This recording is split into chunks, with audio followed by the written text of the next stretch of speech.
اگر ہم نے اگلے 5 سالوں میں $100 ارب کو عبور کر لیا تو ہم جسے کہتے ہیں کہ وی ول پاس وتھ فلائنگ کلرز، ہم انشاءاللہ تعالیٰ بہت ترقی کے راستے پہ گامزن ہو جائیں گے۔ لیکن اگر ہم نے $100 ارب پہ پہنچنے کے لیے اگلے 10 سال یا اس سے زیادہ عرصہ لگایا تو پاکستان کے اوپر جو آبادی کا دباؤ ہے، پاکستان کی جو اقتصادی ضروریات ہیں، انہیں پورا کرنے کے لیے ہمیں مزید قرضوں کا سہارا لینا پڑے گا اور پاکستان قرضوں کے دلدل میں دھنس جائے گا۔ تو اس لیے ہر پاکستانی کو، چاہے اس کا شمار کسان کے طور پہ زراعت سے ہے، چاہے وہ صنعت کار ہے، چاہے وہ سروس سیکٹر سے ہے،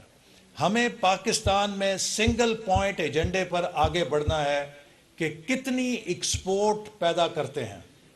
پاکستان کا وی آئی پی وہی ہونا چاہیے جو پاکستان کو زیادہ ایکسپورٹ کر کے دے گا، اور میں سمجھتا ہوں کہ ہم زراعت کے ذریعے پاکستان میں زر مبادلہ کما سکتے ہیں۔ ابھی چین کے دورے پر ہم جب گئے تو چین کے صدر اور وزیر اعظم نے کہا کہ ہم پاکستان سے زراعت کی مصنوعات لینے کے لیے آمادہ ہیں، اور ہم چاہتے ہیں کہ پاکستان ہمیں زیادہ سے زیادہ ایگریکلچر پروڈکٹس ایکسپورٹ کرے، چونکہ ہماری آبادی اتنی بڑی ہے کہ ہمیں زراعت کے شعبے میں بہت ضرورت ہے۔ تو پاکستان کا فرض ہے کہ ہم اپنے نہ صرف ان کراپس میں گندم ہے، چاول ہے، کاٹن ہے، شوگر کین ہے، انہی میں نہیں، بلکہ ہمیں ویجیٹیبل، ہمیں فروٹس کے اندر، ہمیں ہارٹی کلچر کے اندر بھی بہت ترقی کرنی ہے، تاکہ ویلیو ایڈڈ ایگریکلچر کے ذریعے ہم پاکستان کے ایکسپورٹ پوٹینشل کو بڑھائیں۔ یہ وہ راستہ ہے جو پاکستان کے مستقبل کو تعین کرے گا۔ لیکن اس کے ساتھ میں آپ کو یہ بات ضرور عرض کرنا چاہتا ہوں کہ بحیثیت قوم یہ بات اب ہمیں پلے باندھ لینی چاہیے کہ 75 سالوں میں اگر ہم اپنی منزل پہ نہیں چڑھ سکے تو اس کی وجہ یہ نہیں ہے کہ ہم دنیا سے کم دیانتدار تھے، اس کی یہ وجہ نہیں کہ ہم دنیا سے کم محنتی تھے، اس کی یہ وجہ نہیں کہ ہم دنیا سے کم ذہین تھے، اس کی یہ وجہ نہیں کہ ہمیں دنیا سے ترقی کا علم کم تھا۔ میرے بھائیوں اور بہنوں، ہمارے پیچھے رہ جانے کی صرف ایک وجہ تھی، سیاسی عدم استحکام اور پالیسیز کا تسلسل نہ ہونا۔ جن ملکوں نے ترقی کی ہے انہوں نے 10 سال کے لیے پالیسیز کو جاری رکھا ہے۔ آپ سے بہتر کون ہے، کسان سے بہتر کون جانتا ہے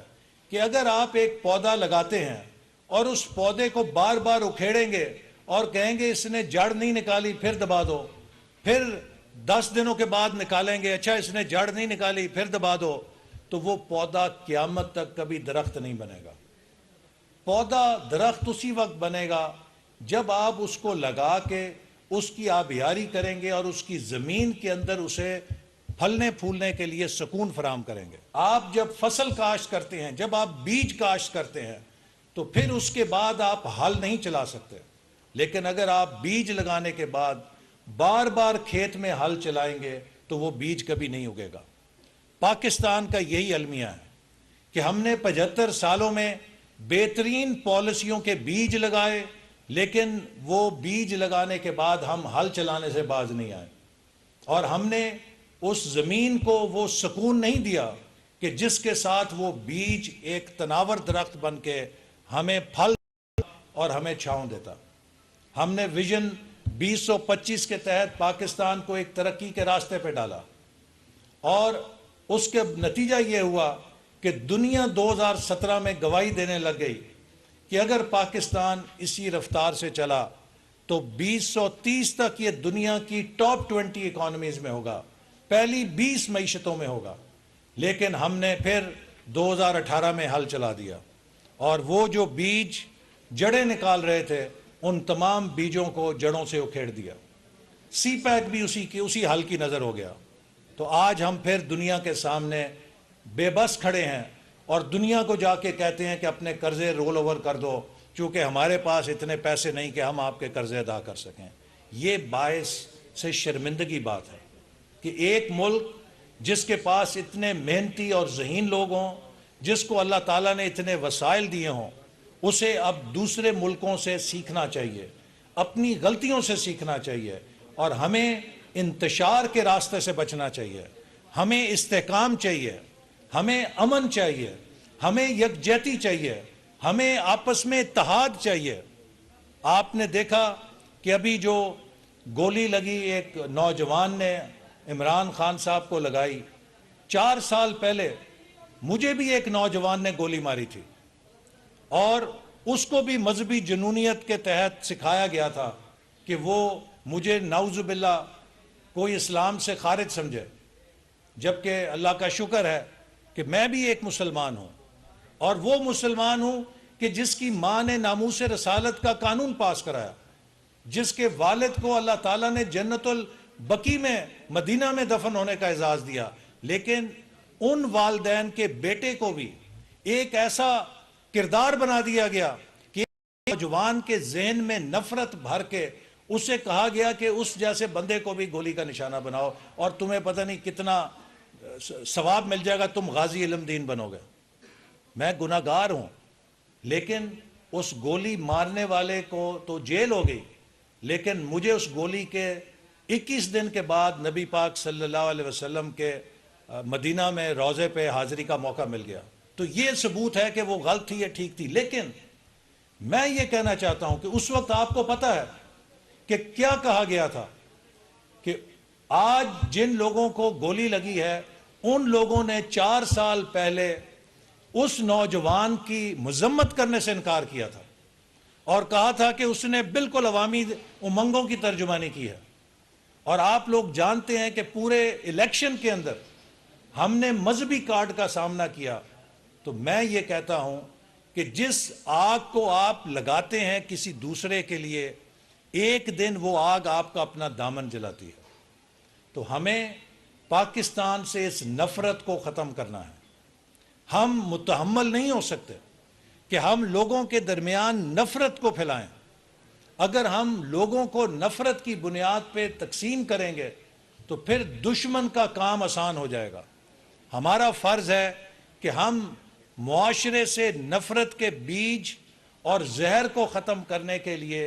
ایک دوسرے کے ساتھ تعاون کریں۔ اور میں ہر جگہ نوجوانوں کو یہ تلقین کرتا ہوں کہ دیکھیے،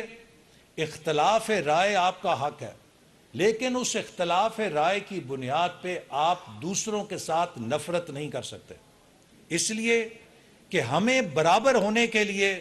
ایک جیسا ہونا ضروری نہیں ہے۔ You don't have to be same in order to be equal۔ آپ اپنے اختلاف رائے رکھنے کے باوجود برابر کے مسلمان اور برابر کے پاکستانی اور برابر کے انسان ہو سکتے ہیں۔ لیکن اگر آپ یہ کہیں کہ جو مجھ سے حمایت نہیں کرتا، جو میرا حامی نہیں ہے، وہ غدار ہے،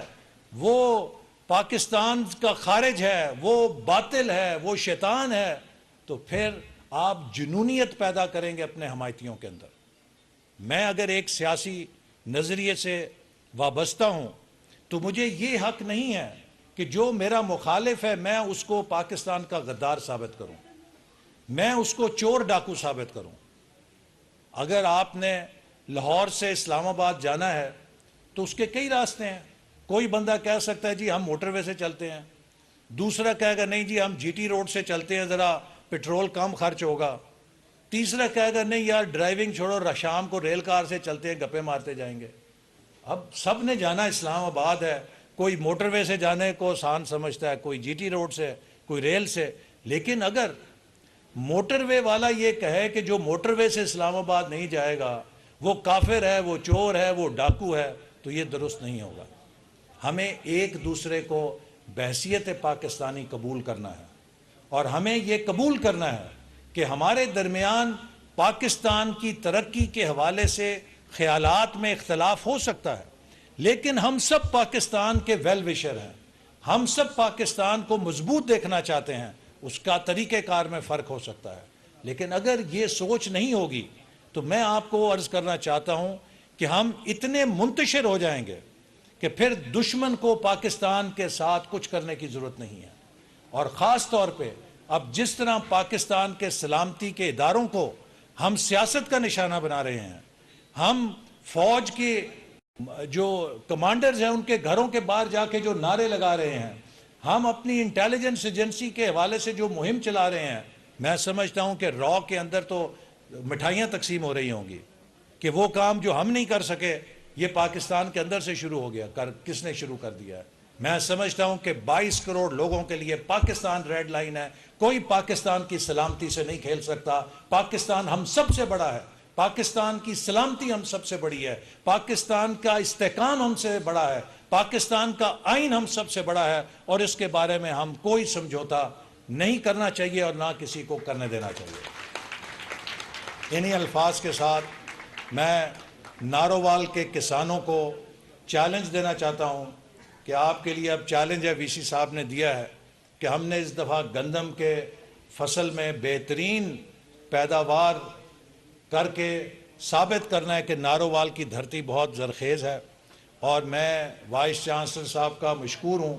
اور انشاءاللہ تعالی اس سال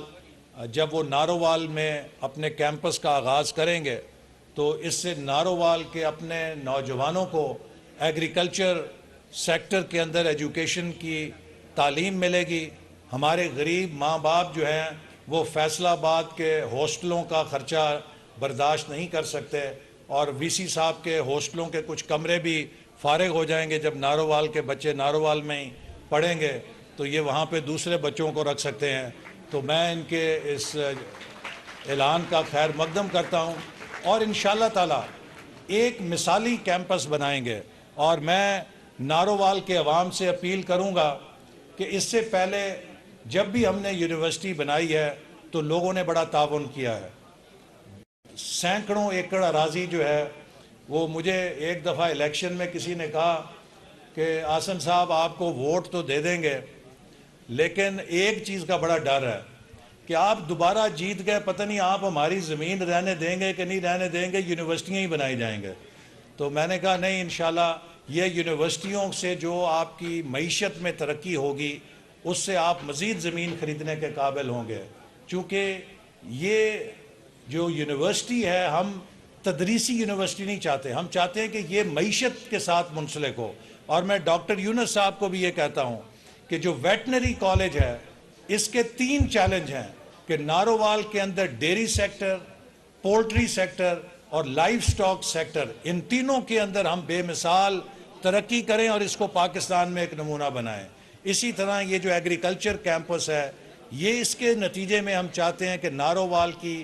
فی ایکڑ پیداوار پاکستان کے اندر ہائیسٹ ہونی چاہیے، چونکہ جو نارووال کی پیداوار ہے، مجھے یاد ہے کہ ایک زمانہ تھا کہ نارووال کے مسر پورے پاکستان میں لوگ فرمائش کیا کرتے تھے، اب وہ مسر ہی نہیں نظر آتا۔